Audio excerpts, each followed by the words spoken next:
So కొంతమంది పుట్టేటప్పుడు wheezing ఉంది అని బేబీస్ని చెప్తూ ఉంటారు. సో అలాంటి వాళ్ళకి ఇన్ ఫ్యూచర్ కూడా ఆ ప్రాబ్లము డెవలప్ అయ్యే అవకాశం ఉంటుందా సార్?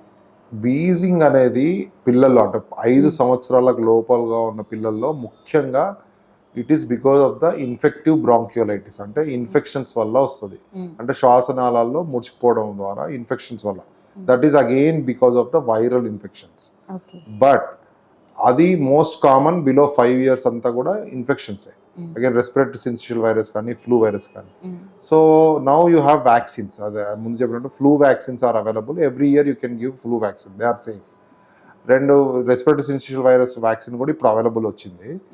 అది దాంతోపాటు ఎక్కువగా అదే పిల్లల్లో ఈ అంటే వీజింగ్ ఉన్న పిల్లల్ని ఈ చలికాలంలో కొంచెం ప్రొటెక్షన్ ఎక్కువ ఇవ్వడం, అంటే మఫ్లర్స్ కానీ లేదంటే మంకీ క్యాప్స్ పెట్టుకోవడం కానీ, అట్లనే వీళ్ళలో బెడ్షీట్స్, వీళ్ళ పిల్లో కవర్స్ని చాలా ఫ్రీక్వెంట్గా ఉతకడం, అంటే ఎవ్రీ 1 week ఒకసారి చేంజ్ చేస్తూ ఉండాలి. అండ్ ఉతకడంతో పాటు వేడి నీళ్ళలో, అంటే 100 degrees Celsius వేడి నీళ్ళలో ముంచి ఆరవేసిన తర్వాత యూజ్ చేయడం జరుగుతుంది.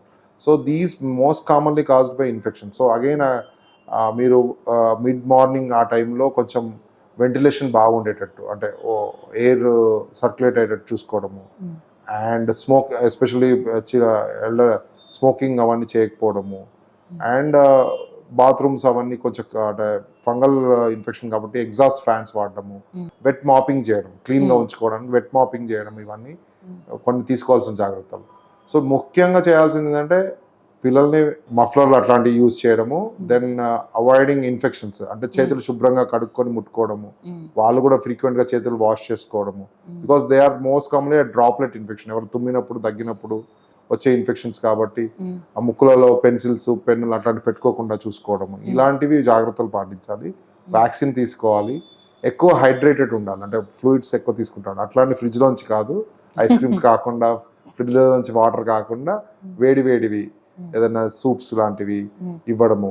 అంటే వాళ్ళ ఆట సమయాలు కూడా మార్చడం, అంటే మరీ ఎర్లీగా పొద్దున చాలా ఎర్లీ మార్నింగ్స్ లేట్ ఈవినింగ్స్ కాకుండా ఉండడం, ఇలాంటి కొన్ని జాగ్రత్తలు పాటిస్తే. And when there is a wheezing, most of them they require a nebuliser. Simple bronchodilator nebulisations ఇచ్చినట్టయితే మీ డాక్టర్కి సంప్రదిస్తే వాళ్ళు బ్రాంకోడైలేటర్ నెబులైజేషన్ రూపంలో ఇవ్వబడుతుంది. ఆ బ్రాంకోడైలేటర్స్ వరకు వాడుకోవాలి. ఫ్లూయిడ్స్ ఎక్కువ తీసుకోవాలి, వేడి ఫ్లూయిడ్స్ ఎక్కువ తీసుకోవాలి. అంటే ఎక్కువ దాంతోపాటు కొంత స్టీమ్ ఇన్హలేషన్, ఇవన్నీ కూడా కఫంని క్లియర్ చేయడంలో హెల్ప్ అవుతాయి. జనరల్గా ఇలాంటి పిల్లల్లో ఇన్అడిక్వేట్, అంటే విచ్చలవిడిగా యాంటీబయాటిక్స్ వాడకపోవడం better. Because bacterial infections are very rare.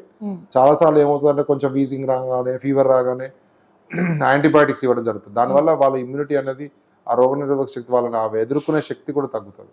So antibiotics వాడకం అవసరం లేదు. మెయిన్గా సిమ్టమాటిక్ మెడికేషన్, పారాసెటమాల్ లాంటి, ఫీవర్ ఉంటే పారాసెటమాల్ ఇవ్వడము, then simple bronchodilators and antihistamines ఇస్తే సరిపోతుంది most of the patients.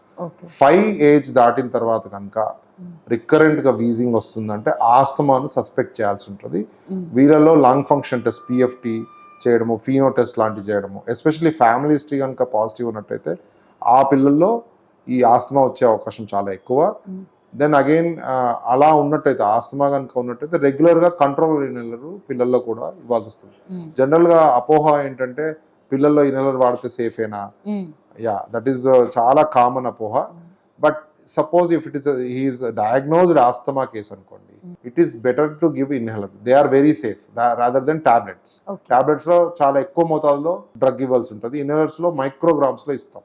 So proven asthma cases lo, whether they are children also, yes, definitely inhaler is the much safer medication than tablets and other treatments. So inhalations vadukovali asthma patients lo. Ikapothe 5 below vallo nebulizations as per need, only symptoms unnappudu vaadukoni tarvata avasaram padadu.